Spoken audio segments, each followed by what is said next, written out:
Conditions are the same as for the women. So it is 4 circuits of 1,510 meters plus one slightly shorter circuit of 1,430 meters, which makes up 7,470 meters. There you go, 7.5K basically this race, just under 5 miles if you like it in pounds, shillings and pence. Let's have a look at some of the athletes.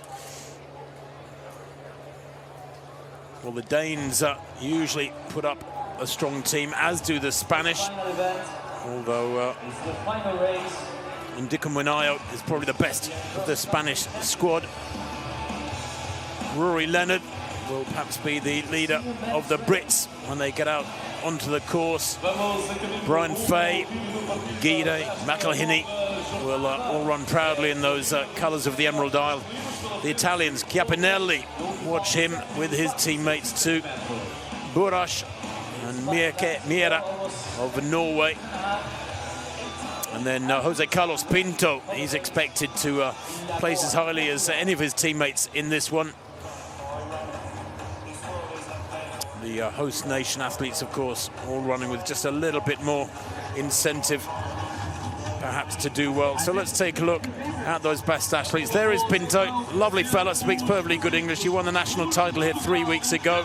Jose Carlos Pinto has an astonishing range. Get this, he's run 48 for 400 and 27.53 for 10K on the roads. He's also run 3:31 amidst all that. Rory Leonard of Great Britain, a national record for 10K on the roads in Valencia earlier on this year, 27.38. Took that from Mo Farah. He's also a former European under-23 champion at 10,000 metres. There's Ephraim Guide of Ireland, national record holder at 10,000 metres on the track and 10K on the road. He's also run 60 minutes for a half marathon. He's very strong indeed. Thierry Indicum Winayo of Spain, third in the European Championships last year in Rome over 10,000 metres, and twice he's finished 9th in the world cross country, including last year. There is the Swiss athlete Dominic Lokinyamo Labalu, European champion at 10,000 metres last year in Rome. He finished 4th in the Olympic 10,000 last year in Paris, just outside the medals. And he's a 59-minute half marathon runner. And there he is, the main man today, the expected winner. Pressure on him, the world champion at 10,000 metres, Jimmy Gracier of France. 9 golds he has from the European cross-country championships. He's run 59 minutes for a half marathon. He's a former winner of the European under-23 title. He won it 3 times, in fact, in 2017, 2018 and 2019. And if you were wondering, it was the middle one of those 3 in 2018 when he did that famous knee slide finish to take his gold medal just as he went through the tape. He's a Liverpool fan too, is Jimmy Gracier, but we can probably forgive him that. I struggle, mind you. But anyway.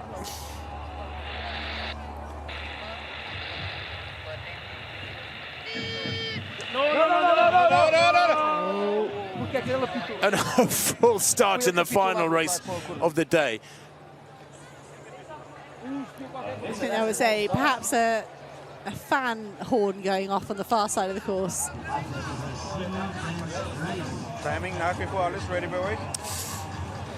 Well, it had all been going so well, but it's been absolutely brilliant, the organisation so far. Oh, we can't blame the organisers for that. Absolutely not. But you know what? When a lot of people saw the course and the twists and the turns yesterday, they said, oh my word, there's so many opportunities to go off course, but it hasn't happened. Not yet. Let's not jinx them. It's been brilliant so far.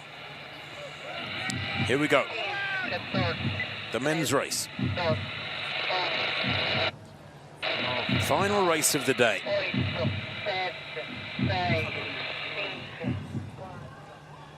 On your marks.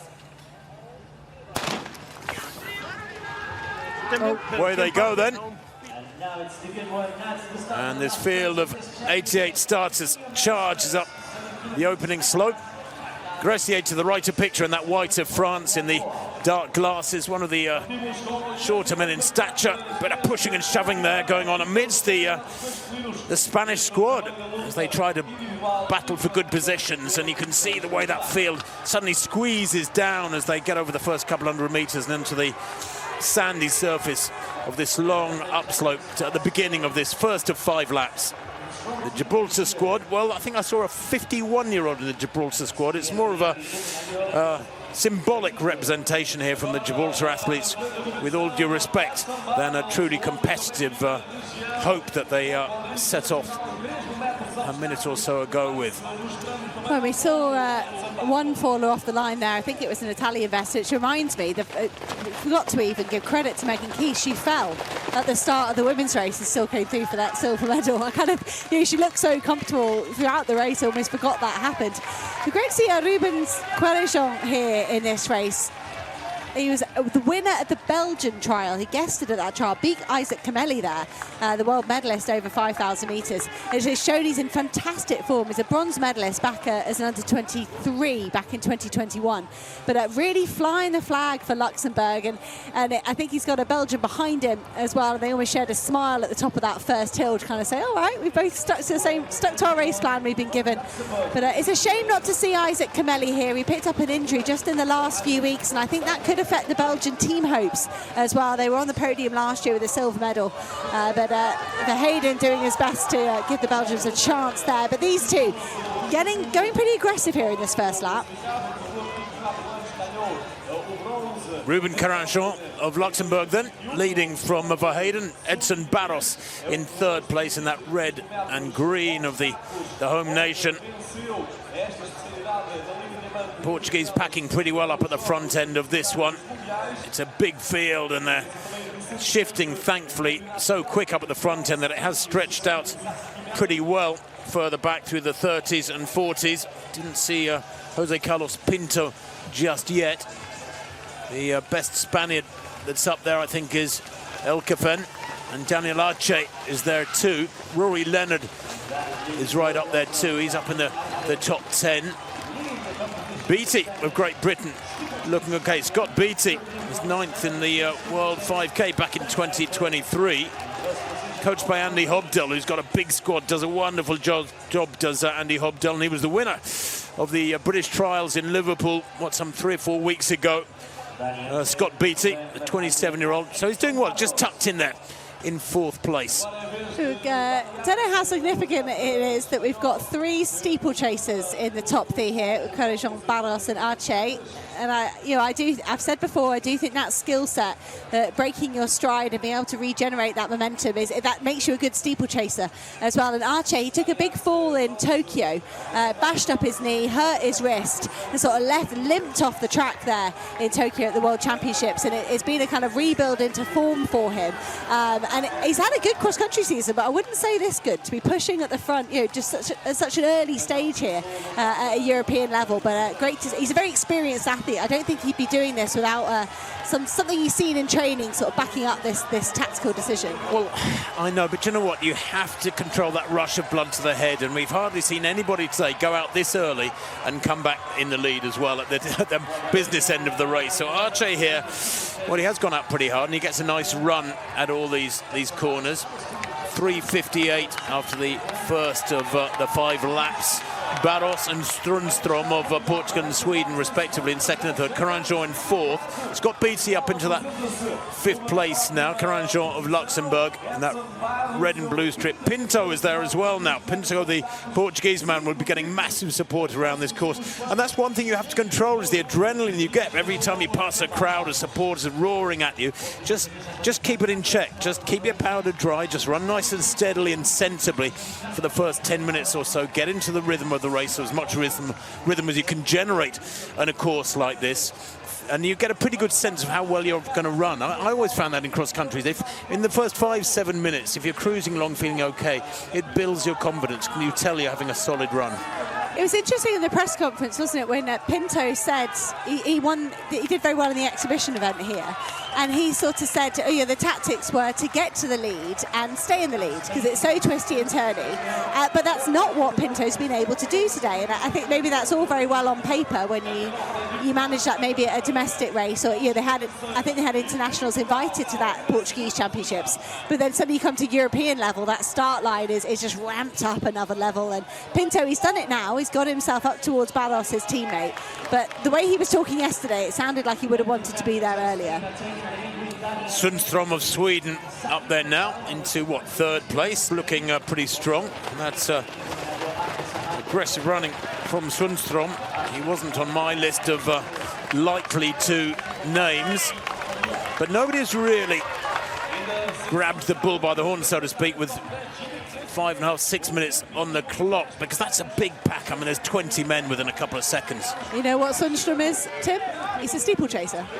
Well, there you go. 8:17 steeplechaser, and I think I don't know. Yeah. I know we've had those little, we had the little hurdle-esque things, and Quentin settling back into the pack a little bit. I think that was kind of a decision from him as well. But I do think they're perhaps navigating these twists and turns better when they're used to those jumps, to the water jumps. Feeling pretty confident. And Michel up there, not Adele Michel, who we're used to seeing, but Said Michel, his younger brother, up there scoring for the Spaniards as well. Look at that. All 6 Spaniards are in the top 20 there. That looks like a team medal in the making. Well, it's very early stages, 6 minutes on the clock. They're running, what, 7.5K here. We expect this to be around 20 minutes, something like that. Not much more. Arce doing a good job here of taking it out. You almost wonder if there's some team tactics at play here. He is a very consistent world-class steeplechaser, but funnily enough, you look at his other personal best, and none of them are much good by world standards. He hasn't run a good 5,000, he hasn't run a good 10,000. There's no 1,500-meter time for him at all here. So he's trying to make this a test of strength, which, of course, is what steeplechasers are renowned for. I always think steeplechasers are a different breed. It's a tough event, is the steeplechase. There's a bit of a move going on here from the Irish, from a team point of view. Cormac Dalton has had a good run so far, navigated these turns. He's up pretty high, but he's just been overtaken by Brian Fay, the winner of the Irish Championships. He's just alongside Quentin, just going out a shot there. And I do think the Irishmen haven't had a team medal since 2000. And I think if they judge their effort right today, they could manage it. Efron Guide is somewhere back in that pack as well. Jimmy Gracier has run very sensibly these last 7 or 8 minutes. He's just eased up towards the front end, and now he's up alongside Arce, and this is where maybe he's going to do the Batacletti tactic of just running alongside the leaders for a lap or so and then move away. He does look comfortable. Everybody knows he's the strong favourite, and he's got everything in his locker. You look at him, he's world-class at 5,000, at 10,000, at half marathon. He's a 3:32 1,500-metre runner. He's run the equivalent of 3:49, 3:50 for a mile, and he looks so fluid and up for it, doesn't he, Jimmy Gracier? He only decided to race this weekend after a good race in Switzerland last week. That sort of confirmed for him, I think, that his preparations were on track, and now he moves up alongside the Spanish vest there of Ndickum Winayo, and he's beginning to test them. And this is actually a pretty aggressive early surge. Less than 9 minutes on the clock, and Jimmy Gracier pulling this field apart. And I said 2 or 3 minutes ago, there's a pack of about 20 close together. Well, now it's being ripped apart very quickly.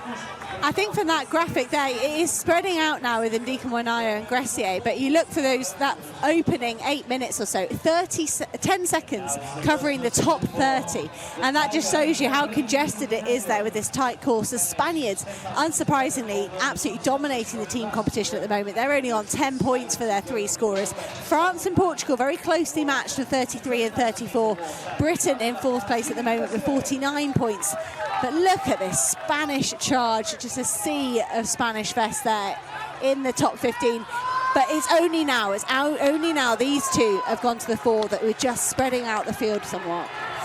Great Britain in 4th place behind Spain, France and Portugal. And the contrast, I suppose, between the British ability to get their best names out in a championships like this and the Spanish and the Italians, for example, where they incentivize their athletes, is really stark. And it is regrettable, for me personally anyway, that so many of the top British middle and long distance runners swerve these championships. Jimmy Gracier, well, he brought France their first ever global 10,000 meter title when he won in Tokyo over 25 laps.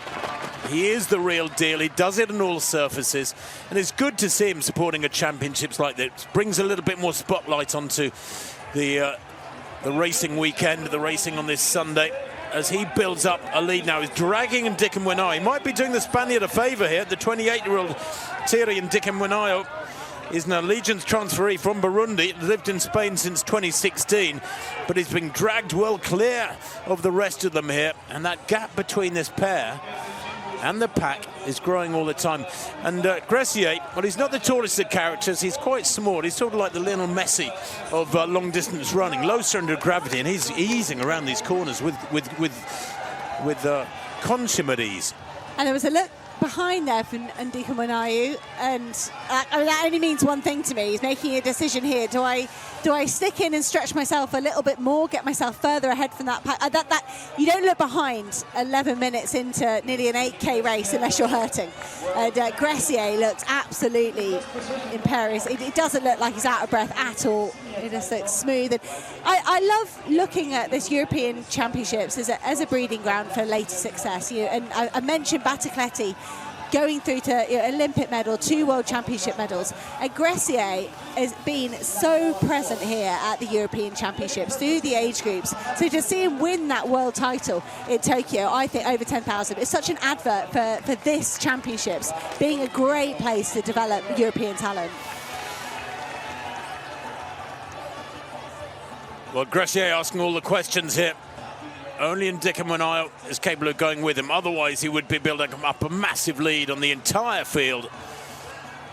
But I suspect Ndika Mwanayu is annoying him a little bit here. He looks hungry for it, doesn't he? There's a sort of frantic element to Jimmy Gracier's movement here as he eases away from this pack. Beattie having a fabulous run here. Scott Beattie for Great Britain, but he's tucked in amidst all those Spanish vests and Portuguese vests. They're enjoying this. The Portuguese know this circuit, of course. Barros, the tall Portuguese, back in about 6th place at the moment.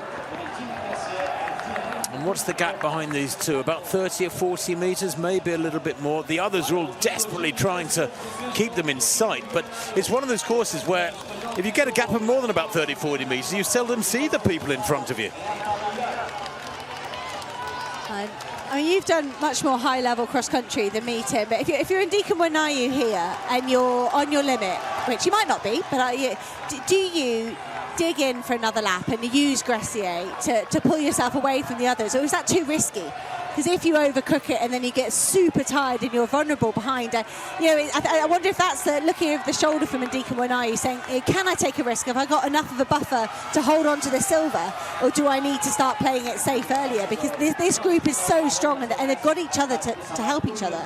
Well, and Ndika Mwanayu already looking like he's under a little bit of pressure there behind those dark glasses. But I think you know instinctively when you're hanging on to somebody's coattails and they're tearing along, you know when to let go. You know when to just relax a little bit, and without hitting the wall, which is the disastrous option, the possibility, you just ease off and optimize your run. So this is helping Ndika Mwanayu. He is being dragged away. Gracier there, a little glance over his shoulder. He wants to know what's going on behind him, and he's doing a good job. The gap 7 seconds at that last check.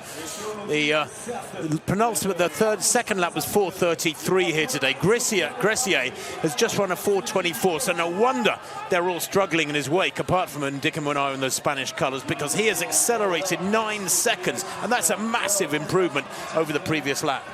Lebaillieu, for the first time, the Swiss athlete, the track medalist. I don't think he's ever picked up a cross-country medal. He's ever present kind of on the roads and the track at these European Championships, but Lebaillieu leading the charge at the moment for the bronze medal. And they've got such an advantage, that chase pack. If there's any wavering here from Ndika Mwanayu, he's going to get swallowed up. Scott Beattie trying to go with Lebaillieu. Beattie, you mentioned he was the winner of the British trial, Tim. He was the dominant winner there. Absolutely ran away from the rest of the Brits. And that historically, if you could dominate that British trial, it does get you close to the medal zone. We have had medalists in this men's senior race for Britain before. Speaking of medals, France have only won this title once before. That was 2 years ago when Jan Schrupp took gold ahead of Magnus Mira of Norway and Robin Hendricks of Belgium in 2nd and 3rd. There's the gap Gracier is building all the time between himself and Ndika Mwanayu and the chasing pack. It's about 9 seconds at the last clocking, and it will only get bigger, I suspect. Now, who's that pulling off the course? Pinto. Oh, what a shame. What a shame. One of the home athletes, just as in the women's race, one of the home favourites for a high placing, drops out mid-race. But Spain, France, Ireland, Great Britain down in 4th place at the moment in that team contest. Just a note on that team scoring that we've seen come up. France have really closed the gap on Spain. We saw a very aggressive start from the Spanish team. And in cross-country, you can really pay for that, can't you, in the latter stages? And Jimmy Gracier says part of his motivation to even be here in Lagoa was to help the French try and win the team competition. If they've paced it correctly, they've probably already halved the lead of the Spanish team in that team competition. If the Spaniards have been too excited in the opening couple of laps here, wouldn't it be something to watch the French plough through the field? And they're doing that just behind there. You can see Scott Beattie alongside one of the French team there. I think it was Hugo Hay. It's the second French counter at the moment. He's so experienced. So I don't know. It could be interesting there to see whether the Spaniards have got this right or wrong. Well, the gaps are opening up as those behind this pair struggle to get anywhere near them. So one or two others are hitting the red zone and dropping back, and the gaps are appearing. But Gracier and Ndickamwanayo able to have a slight breather in one way on this long downhill stretch on that side of the course. Gracier looks like he's just eased up on the throttle a little bit here, taking a breather, and then he'll head into the last lap. 17 minutes on the clock, and the gap has grown back to the pursuing pack. There's no doubt about it. Lobalu of Switzerland back in third place. Scott Beattie still having a fabulous run for Great Britain. Beattie there, you saw that white vest in the background, top left of your picture. Here they come through the bell this time. And Gracier hasn't got this one sewn up just yet. It couldn't have happened, could it? And Ndickamwanayo, in the colours of Spain, might be growing in confidence now with a lap to go. Only about 5 minutes of running to go. Beattie in third, Lobalu in fourth. Las Heras, Nulkafen and FIFA giving Spain fabulous packing. They do lead at the moment in this team race. Just checking, Spain have increased their lead over Ireland now in second place. France in third. Great Britain quite a way back in fourth. They need some big changes, Great Britain, if they're to get amongst the medals here. That's almost, to me, says, I wonder if there's been a dropout. There's been a Frenchman dropout. That's such an increase in points there for the French team. Ireland, I did say this could be an opportunity for them to get their first team medal in 26 years if they get it right. There's Brian Fay. He's still up there, and Darren McElhinney was the man responsible for them taking team gold in Dublin in the under-23 age groups. He's in that third scoring position at the moment for the Irish squad.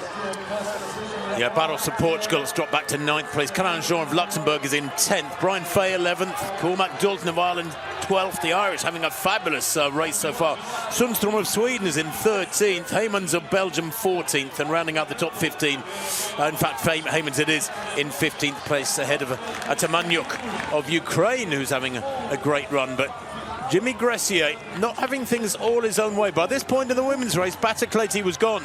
She was clear. She could cruise.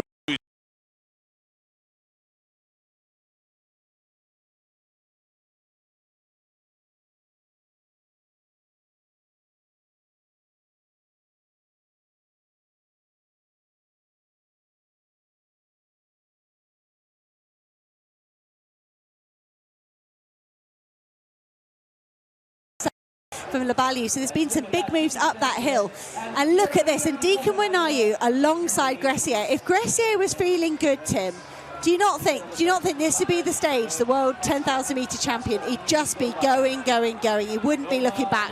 He would just be trying to dominate that in the race, and instead he's having to give way to Ndickamwanayo. No, I agree, but don't let's forget that Jimmy Gracier last summer winning so many big races, including that 3,000 metres in Zurich with fabulous finishing speed. Beat Grant Fisher of the USA and Sweden's Andreas Almgren in the Zurich Diamond Lead, and a massive dust-up at the finish of the 7.5 lap race there. He won in Tokyo with a 12.66 last 100 metres over 10,000 metres to storm through in the closing 150 metres or so. So Gracier is a supreme racer, and I don't think, unless he's under real pressure and having a bad day at the office, I don't think he'll worry about Ndickamwanayo here. But credit to the Spaniard. He's throwing everything at the Frenchman that he can. Thierry Ndickamwanayo has only been cleared to compete for Spain since April 2023, so what, some 2.5 years ago. But just looking at the world cross country, he's placed 9th twice as Ndikamwenai. He's mixed it with the very best on the global scene, and on this continental championship, ironically, he's up against a world champion. If it wasn't for Jimmy Gracier, he'd be storming away with his title, and vice versa. But Gracier does look smooth. He still looks pretty relaxed for my money. 21 minutes on the clock, and how far to go? Only a couple of minutes of running. And that was a big old look round from Gracier. Double check, triple check. It's just us two. This is it. And I think you're right, Tim. When you cast your eye back to those tremendous runs Gracier had on the track, does he just wait here? Does he wait? He would have had a careful look at the course yesterday. This is pretty much the penultimate straight here. They've got to judge their effort correctly, and Ndikamwenai is trying to jog Gracier.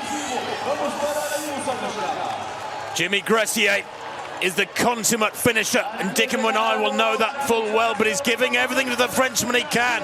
Gracier's got a battle on his hands, maybe a tougher one than was expected here.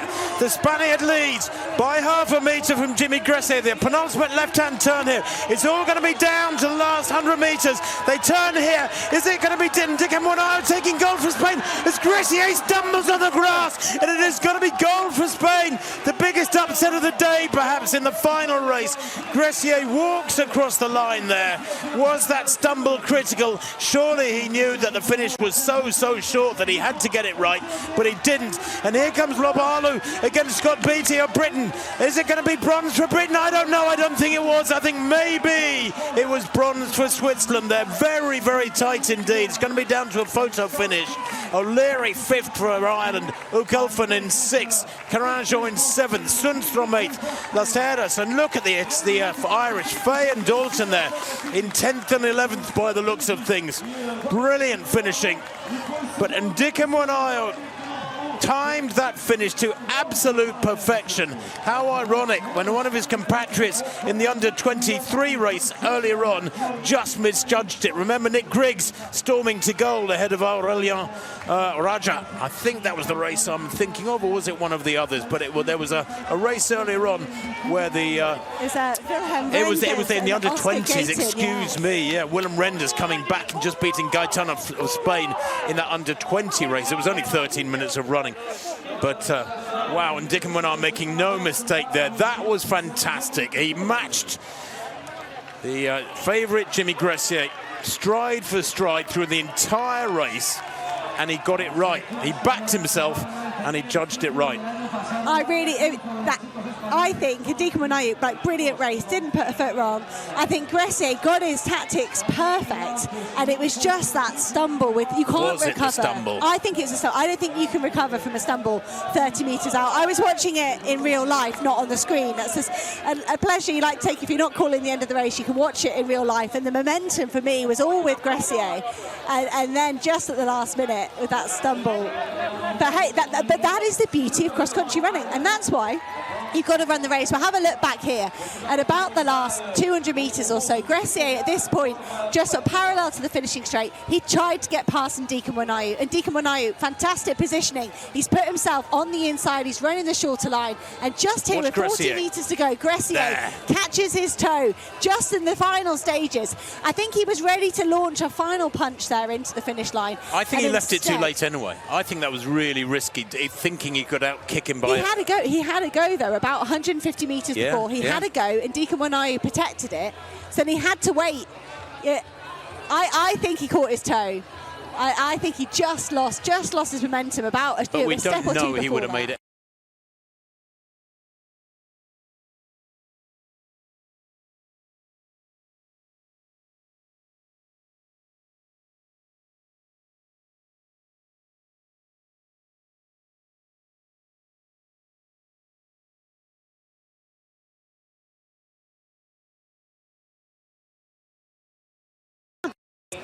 I think Labalou has backed up his track and his road medals there with an individual bronze.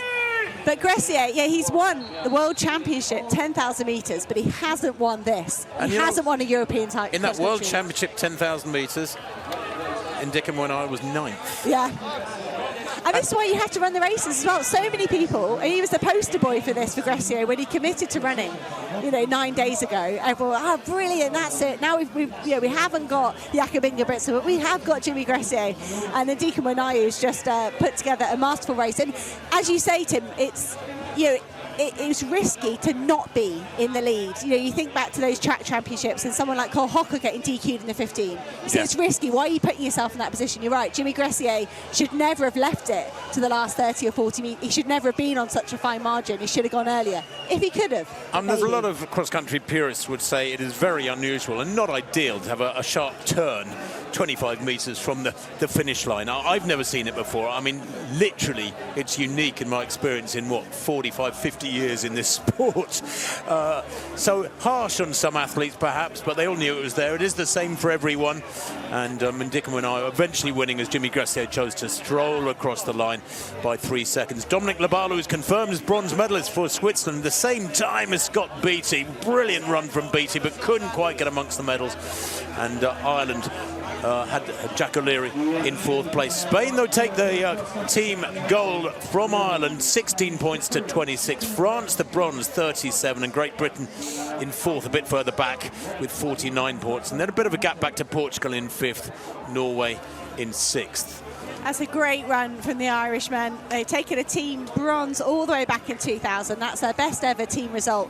And I think that's you're seeing a cohort of Irishmen rise up through the ranks. They're taking gold in the under-23 men's category as well. They've got strength in depth and some brilliant individual runs there for that team medal. And Barros, first Portuguese athlete at home in the end in this race. All the pre-race attention was on Pinto, who unfortunately didn't finish. It was a good run from Barros in the end, coming in 14th place. That's only the second individual gold for Spain in this race. Back in 2009, Alameahu Bezabet took gold ahead of a certain Mo Farah. Remember him? That was in 2009. Sergei Lebed taking the bronze that day. In France, well, they still have just the one gold medal by Jan Schraub a couple of years ago. Jimmy Gracier unable to double their tally on this occasion. Mind you, in sport, there's a few things worse than predictability. I don't like stuff to be predictable. And we were predicting Jimmy Gracier would win. And we all thought, yeah, that's a safe bet. You'd have put a few bucks on it. I know you would, being a betting woman. But he didn't win, and it wasn't predictable, and anybody that thought it was easily predictable was wrong, and that's a good thing. There it is, Tyrion Deacon Wanayo, 22.05, winning from Jimmy Gracier, the world champion over 10,000 metres from France, beaten into the silver medal position on this occasion. Fabulous run from Deacon Wanayo, and the bronze medal going to Dominic Labalu of Switzerland, with Scott Beattie of Great Britain a fabulous 4th, Jack O'Leary of Ireland 5th, and Ukelfen of Spain in 6th place, helping Spain to that team gold by quite some margin, 16 points to Ireland's super silver, 26 points. Mira of Norway, solid run from him in 22nd place. Just looking at some of those other names coming through, some plenty of world-class races down the field on this occasion, and the Irish packing particularly well. Rory Leonard up with the leaders in the early stages, finishing in 17th place. That's a solid run from the Briton. Barros, who was right up towards the front, the tall Portuguese, he ended up in 14th place. It is about getting your effort right over the full distances. There's no prizes for leading after one lap. Daniel Arce, look at that, leader very early on. We said it was maybe a little bit rash, down in 53rd place for the Spaniard. You also speculated that could have been team tactics. And I do wonder, whether Arce was the guy sent out there to make it a hard run, and that was going to suit the other guys. I don't know. That is one way of justifying perhaps a very quick first lap and then coming 54th. Very kind of you there. Well, the Storks could care less, frankly, or couldn't care less. Never understood why Americans say could care less. No, they couldn't. They could not care less. They're not even looking in this direction. But there's a beautiful view. The Port of Lago are looking quite magnificent in this mid-December sunshine. Spain, Ireland, France, the medalists, the teams that take medals. Great Britain down in 4th. Portugal are fighting 5th there, and Norway in 6th place without any member of the Ingebrigtsen family. And that now puts Spain up on top of the medal table. That gives them 3 gold medals and a few other minor medals. That puts them ahead of Belgium. So they've had a fantastic championships. And how many times have we seen Great Britain on top of that medal podium and dominating it? And I think it's good to see a bit of variation there and a bit of change in that overall medal table. Spain have had a wonderful, wonderful day. Topped off there with Ndika Mwanayo, but remember they had Maria Ferreira take a win in the women's under-23 category, and Lucy Patel a silver in the women's under-20, and then a load of team medals splattered around, finished off fantastically by double gold for Spain and Ndika Mwanayo in the senior men's. I am Nadia Batogritti. Sign up now to the European Athletics YouTube channel.